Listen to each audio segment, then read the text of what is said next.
Selamat siang teman-teman Otomotif TV, apa kabarnya? Semoga semua dalam kondisi sehat dan bahagia selalu saat nonton video ini ya, amin. Nah, kali ini saya pengen ngajak teman-teman lihat bareng Honda RC213V 2026 yang akan jadi tunggangan Joan Mir dan Luca Marini di MotoGP 2026. Karena motor MotoGP itu ternyata punya banyak detail yang pastinya beda kalau dibanding motor produksi massal. Banyak hal-hal yang menarik yang bisa kita lihat bareng. Nah, apa aja sih? Oke, langsung aja kita lihat bareng. Tapi sebelumnya kita lihat dulu secara keseluruhan. Ini sebenarnya kalau secara livery, ini sama dengan versi 2025 ya, mirip banget ya. Warnanya didominasi oleh merah, putih, biru gitu, khasnya warna HRC. Terus ada logo Honda gede banget, logo Castrol karena salah satu sponsor utamanya adalah Castrol. Dan pastinya ada logo dari Astra Honda Motor, yaitu Satu Hati One Heart, yang mana itu berubah posisi kalau dibanding versi 2025. Sekarang di 2026 pindah ya dari yang tadinya di bagian sedekat kaki pembalap pindah ke bawah tuh. Jadi lebih kelihatan teman-teman. Jadi kalau belok lebih jelas dibanding yang tempat tahun lalu ketutupan kaki pembalapnya gitu. Oke, sekarang kita lihat bareng aja dari area depan ya. Di depan ini pasti kelihatan adalah moncongnya, area sini tengah. Dia ada ram air duct gede banget, dia buat akses lubang udara masuk ke dalam mesin. Nah, di kanan kirinya ada winglet yang gede banget ya, jelas banget kelihatan lah ya. Ini tuh saja untuk memberikan downforce di kecepatan tinggi, biar motor lebih napak ke aspal gitu teman-teman. Dan di sini banyak logo-logo sponsornya ya, termasuk nomornya Joan Mir di sini nomor 36. Oke, kita sekarang lanjut lihat area roda depan. Kita mendekat dari arah sini kamera biar lebih jelas. Di sini yang langsung kelihatan kasat mata pastinya spatbor ya, desainnya sporty gitu ya, biasalah standar ya. Terus rodanya itu saja pakai pelek racing, bentuk palangnya agak melengkung-melengkung gitu, dan dia pakai OZ Racing. Banyak itu saja Michelin karena baru ganti Pirelli nanti tahun 2027 teman-teman. Dan di sini kita lihat ukuran bannya ternyata menarik teman-teman. Dia ukurannya itu beda dengan ban umumnya ya. Dia kodenya itu cuma 12, 60, 17 ya. Jadi bukan 120, tapi angkanya itu cuma 12 gitu. Kayaknya sih tetap 12 cm ya, atau 120 gitu. Nah, penulisan ban MotoGP ternyata memang beda dari motor jalan raya. Jadi 12 itu memang artinya ada 12 cm. 60 itu bukan per 60 atau 60% dari 120, tapi diameter luar bannya itu 60 cm. Sementara kalau 17 pastinya 17 inci ya diameter peleknya gitu. Dan ini kelihatan adalah rem depannya pastinya cakram, bahannya karbon dan cukup tebel ya.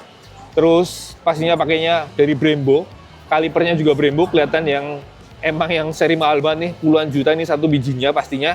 Dan selang-selang remnya model yang ada quick release-nya teman-teman, jadi tinggal puter bisa dicopot. Terus di sini banyak detail menarik yang bisa kita perhatikan. Salah satunya adalah bagian belakang ini bukan spatbor, ini buat dudukan beberapa sensor dan konektor kabel-kabel dari sensornya teman-teman. Jadi ini yang melengkung ini kalau kita perhatiin di bagian sini nih, ini di baliknya terdapat sensor suhu ban teman-teman. Tuh di balik sini ada yang kayak merah-merah, itu buat baca suhu bannya ya, di tengah, di pinggir-pinggirnya gitu. Jadi akan kebaca bannya tuh suhunya optimal atau belum, atau masih dingin, atau terlalu panas, itu akan dianalisa biar saat balap itu optimal dari awal sampai finish teman-teman. Jadi tidak langsung cepat habis. Nah, itu nanti berhubungan dengan setting-setting suspensi biasanya gitu. Atau pemilihan ban ya, mau yang soft atau medium atau hard itu juga ditentukan dari hasil pas latihan ya. Ini dibaca dari sini nih. Di baliknya ada sensor suhunya. Nah, ini kelihatannya kabel-kabelnya, soket-soketnya di sini. Ini tadi soket-soketnya ini untuk mempermudah saat copot pasang gitu tuh. Terus turun ke bawah ini juga ada sensor speednya buat ke cakramnya. Terus yang unik di sini adalah bagian as rodanya ada penguncinya, pengamannya ya. Standar motor balap harus ada seperti ini. Gitu teman-teman. Terus suspensinya sendiri kelihatan ya dari Öhlins, asnya kemasan dan tabungnya ada yang karbonnya. Jadi kuat tapi ringan. Dan di sini juga ada yang menarik adalah kalau kita lihat dari sini, ini ada konstruksi whole shot device teman-teman. Sistem yang dipakai buat saat start ya, motornya diceper, mengunci, jadi startnya bisa kenceng banget nih. Ini ada di sini konstruksinya nih buat yang nyangkutnya, kemudian yang buat nyangkutinnya ini di sini teman-teman. Ini kalau di atas tuasnya diaktifkan, dia akan kebuka saat suspensi depan atau saat motor depannya ditekan ke bawah, dia akan nyangkut ke sini, maka suspensinya akan terkunci gitu teman. Gitu. Nanti kita lihat ke arah atas, kita lihat konstruksinya. Oke, ini dia teman-teman tuas yang buat narik whole shot device-nya. Jadi ini kalau kita tarik, itu di bawah akan buka, nyeplek, siap ngunci bagian whole shot device-nya gitu. Oke, terus kita lihat lainnya di sini ada banyak hal-hal yang menarik juga. Ini di atas ini adalah remote adjuster buat master rem depannya. Jadi kalau pembalap merasa handle rem depannya agak terlalu dalam, maka di setel lagi biar lebih jauh lagi gitu. Terus ini adalah pastinya tuas kopling, dan tuas koplingnya masih mekanis ya teman-teman. Tuh, ada setelan sebelah sini kayak motor pada umumnya. Tapi yang menarik di sini ada tuas lagi. Nah, ini adalah tuas buat rem belakang tapi pakai tombol. Ini buat apa? Ini dipakai pembalap saat nikung ke kanan rebah banget, tapi butuh ngerem belakang biar nikungnya makin tajam, maka dimanfaatkanlah jempol ya. Pakai gini, jempol ngerem begini. Nah, gitu. Makanya ada di sini. Oke, terus lanjut lagi kita lihat bagian belakangnya. Ini ada beberapa tombol. Ini ada tombol yang off run, mungkin buat kayak engine cut off, terus ada yang hijau, ada yang kuning, ada yang biru. Ini nggak ada tempelannya, jadi kita nggak bisa memastikan itu apa. Tapi biasanya ada buat ganti mapping, ganti ya engine brake, terus mungkin ada kayak riding mode atau settingan TCS dan sebagainya mungkin ada di situ. Mungkin juga ada yang buat speed limit kan gitu. Terus ada satu lagi tombol sebelah sini. Tapi kalau dilihat lagi, tombol-tombolnya itu emang beda dengan motor MotoGP yang sebenarnya dipakai ya. Kemungkinan besar ini adalah display only ya. Bahkan di shockbreaker belakang itu juga ada tulisannya display only dan ada keterangan tidak ada oli, tidak ada gas. Jadi maklum kalau tombol-tombolnya beda dengan motor yang dipakai oleh Luca Marini dan Joan Mir. Dan di bagian situ atas kelihatan juga suspensinya ada buat yang setelan-setelannya ya, diputar-putar sebelah situ. Lalu bagian tengahnya di bagian segitiganya ada ini yang buat string dampernya dari bagian dalam gitu. Terus ada juga tabung minyak remnya, itu buat yang tadi master buat ke rem belakangnya gitu. Oke, kita geser ke bawahnya dulu dikit. Yang menarik di bagian area komstir itu ada rangkanya yang terbelah teman-teman. Jadi ini terbelah ada buat arah lubang dari ram air duct tadi yang masuk ke dalam mesin teman-teman. Duh, melah. Jadi rangkanya terbagi atas bawah gitu ya. Tapi bagian belakang sini dia akan menyatu. Nah, ini rangka utamanya. Terus saja bahannya aluminium ya, gitu. Terus masih dari sini tangkinya kelihatan ya. Ini bentuknya covernya gini, terus ada lekukannya ini biar pembalap saat tuck in saat di trek lurus nunduk dia kepentok, jadi masih tetap aerodinamis. Lalu di belakang ada lubang buat pengisian bahan bakar. Dan ini ada kayak terbelah, dan di bagian samping ada buat tambahan biar kaki pembalap nggak licin nih. Ini tambahan nih tempel-tempel. Ini biasanya tiap pembalap bisa beda-beda. Terus di bagian belakang ada kayak jok ya, ini cuma busa tipis gitu biar nggak licin. Lalu geser ke sini dulu dikit. Nah, kalau tangki bahan bakarnya itu sebenarnya ngumpet di sini teman-teman. Jadi tangkinya itu ke sini melengkung ke bagian belakang, ke arah sini arah bawah jok gitu ya. Jadi sebelah sini sebenarnya malah elektronik gitu barang-barang yang ada di sini. Oke, kita lihat fairingnya dulu samping. Ini di sini ada bolong-bolong buat buang panas. Di sini juga ada bolong gede banget buat buang panas. Dan di sini ada winglet samping. Dan di sini juga ada winglet sebelah sini. Terus yang di bawah ini adalah downforce duct ya. Ini buat memberikan downforce ketika miring, ketika nikung, dia akan udaranya akan memberikan tekanan yang berbeda sehingga memberikan daya tekan ke bawah biar menikung bisa lebih kencang, lebih nempel, cornering speednya bisa lebih maksimal gitu. Oke, kita lanjut lihat belakangnya dulu sedikit. Ini dari rangkanya terpasang pijakan kaki belakang. Ini kelihatan ya, bahannya sepertinya aluminium. Area sini, ini pijakan kakinya ada berbahan karbon sedikit buat pelindung tambahan. Pijakan kakinya tetap fix ya, bukan yang model bisa ditekuk. Ini buat pedal persnelingnya, tapi ini bisa ditekuk. Dan ada karetnya, dan ada penambah penguatnya pakai kawat gitu kan, untuk memastikan tidak copot. Dan yang menarik murnya kayaknya bahan titanium ya, tuh di sini. Lalu ini di as persnelingnya ada sensor buat quick shifter. Lalu di sini ada nomor mesinnya nih, RC213V F kodenya, dan ada W804 gitu. Kita lanjut lihat area roda belakang dulu. Lengan ayunya begini, yang model itu saja ada penguatnya di bagian bawah. Lalu ini ada cover tambahan berbahan serat karbon. Kemudian di bawah sini ada yang buat nyerok angin ya, buat dinginin roda belakang sekaligus buat nambah downforce. Roda belakangnya itu saja juga ring 17. Dan ini ukurannya menarik teman-teman. Dia angkanya itu 20/69 ring 17. Jadi lebarnya 200/69 gitu teman-teman. Nah, sama dengan ban depan, penulisan ban belakang ini juga beda dengan motor jalan raya ya. 20 artinya adalah 20 cm lebarnya, lalu per 69 itu artinya diameter luar bannya itu 69 cm. Bukan rasio ya, bukan per 69% dari lebar bannya. Jadi memang beda banget dari ban jalan raya. Terus 17 tentu saja diameter peleknya 17 inci gitu teman-teman. Tuh kelihatan palang-palangnya, dan yang menarik adalah pentilnya ada dua ya teman-teman. Jadi ada yang di sini, ada yang di depan. Ini untuk memastikan bahwa udaranya benar-benar bersih gitu, teman. Jadi lubangnya ada 2 macam gitu. Terus ini kelihatan gearnya biasa aja lah ya, rantainya juga biasa. Terus di sini juga terpasang bagian khusus yang buat masang sensor roda, teman-teman. Nah, ini untuk sensor roda belakang, kelihatan di sini tuh ada kelihatan merah-merah. Itu juga sama, kerjanya pakai infrared untuk membaca suhu bannya optimal atau enggak saat latihan biar pas balap lebih maksimal gitu performanya. Oke, kita lihat atasnya dulu bagian bodi belakang. Ini bodi belakangnya khas buat RCV, terus bagian samping sini ada side wing gitu. Sayap yang di samping gitu deh.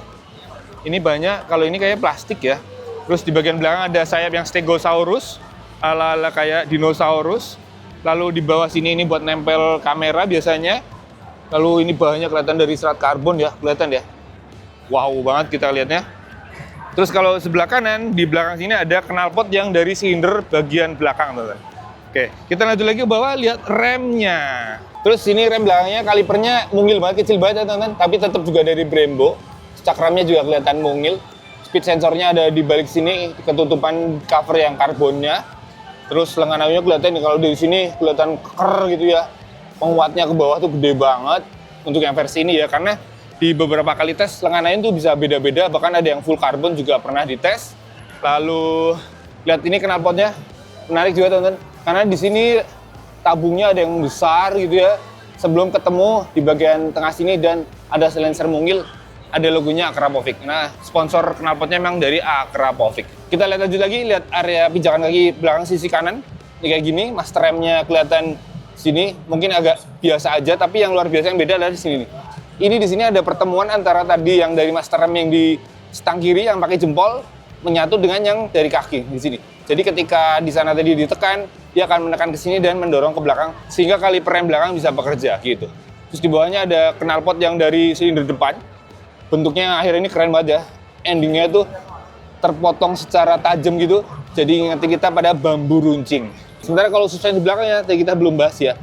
Itu juga pakai Ohlin tuh. Pastinya speknya khusus buat MotoGP, beda dengan suspensi yang buat motor umum. Dan ini tapi masih mekanis ya, nggak pakai yang elektronik. Lanjut lagi, lihat lagi di bagian sini juga kelihatan ada beberapa O2 sensor yang terpasang di knalpotnya. Jadi ini dari masing-masing silinder ada O2 sensor satu-satu ya. Ini yang dari kayak silinder kiri, yang bawah sana buat dari silinder kanan. Gitu. Oke, kita lanjut lihat area kanan. Pastinya kalau dari firingnya sama, terus cuma ada tulisan satu hatinya sini. Kalau di sana One Heart, ini downwash duct-nya sama. Terus yang belum kita lihat adalah area sini. Radiatornya kelihatan memenuhi area balik firingnya ya. Dan ini pastinya karena motor balap di bagian belakangnya itu tidak ada kipas pendinginnya ya. Karena motor balap selalu kencang, selalu ngebut, jadi nggak pernah kena macet. Pasti suhunya selalu bisa turun ya. Kita bisa lihat intip dari sini, dari lubang. Itu kelihatan kalau di belakang radiatornya itu tidak ada kipasnya. Gitu. Oke, lanjut lagi sekarang kita lihat area stang sebelah kanan, teman-teman. Yang pertama langsung kelihatan adalah pastinya ada brake lever guard-nya. Itu ada nomornya 36 dan namanya Mir. Lalu ini handle rem kanannya, tuh dari Brembo juga. Master remnya ya sederhana gini aja. Terus hand grip-nya, nih modelnya gini, kelihatannya empuk dan ada pengamannya ya, pakai sling gitu biar memastikan tidak muter. Lalu di sini ada kayak saklar engine cut off, terus ini ada holder buat gasnya. Ternyata pakai throttle by wire ya, nggak kelihatan ada kabel sling mekanis gitu kayak yang biasa kita lihat di Yamaha ZR M1. Terus yang menarik di bawahnya ini ada Tuas buat masuk gigi netral. Jadi kalau nggak ditekan tuas ini tidak bisa masuk ke gigi netral dari transmisi yang tipe seamless gearbox-nya. Yang juga kelihatan di arah sini adalah nih di bagian dekat komstir sisi kanan ini ternyata banyak banget kabel-kabel lengkap dengan soket-soketnya ya, yang buat mempercepat bongkar pasang di daerah sini banyak banget. Terus di bagian tengah pastinya ada panel instrumennya untuk nampilin kayak takometer, zoom mesin, catatan waktu dan sebagainya akan terpampang di situ tuh. Gitu. Terus di sini juga ada tabung minyak rem buat rem depan. Lalu di tengah di bagian as komstir ada tulisan 2, mungkin ini motor nomor 2-nya Mir ya. Makanya ada nomor kode 2-nya. Nah, sementara untuk yang di belakangnya as komstir itu yang kayak buletan itu tuh saja untuk nyetel steering dampernya ya, mau seberapa kaku di situ tinggal puter-puter. Jadi pakainya masih yang mekanis ya, bukan yang elektronik. Oke, sebenarnya untuk bagian roda depan bagian kanan ya secara garis besar sama dengan yang kiri ya. Cuma ini bedanya ada sensor stroke-nya tuh kan. Ini jadi buat membaca gerakan suspensinya ya, udah maksimal atau belum atau seberapa banyak guncangannya gitu. Ini terbaca di sensor yang ada di sini tuh, yang kayak as gitu.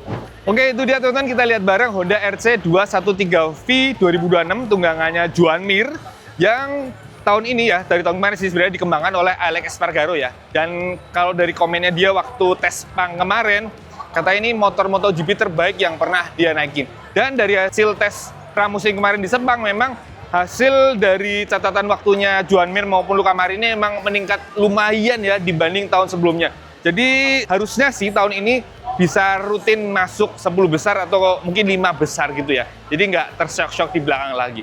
Gitu. Yaudah, itu aja teman-teman. Video kali ini kita lihat bareng Honda RC213V 2026 yang mana ini adalah tahun terakhir pakai mesin 1000 cc ya. Jadi tadi saya belum bahas mesinnya malah. Jadi kalau spesifikasi mesinnya ini adalah 1000 cc V4 pastinya, dan sistem katupnya Dewa AC pakai pneumatis ya sistemnya, bukan pakai per klep. Terus tenaganya pasti di atas 250 HP gitu ya.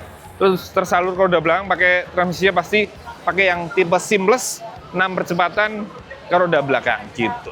Oke, itu aja. Terima kasih buat yang sudah menonton dari awal sampai akhir. Jangan lupa kalau suka dengan video ini tekan tombol like-nya. Terus buat teman-teman yang belum subscribe biar tidak ketinggalan video terbaru dari Otomotif TV. Dan follow juga kami Otomotif_TV, kalau IG saya _otomotif, dan IG-nya Robi ARS Robi videographer. Terima kasih, sampai jumpa di video berikutnya. Jangan lupa pakai helm, korek motor. Dadah.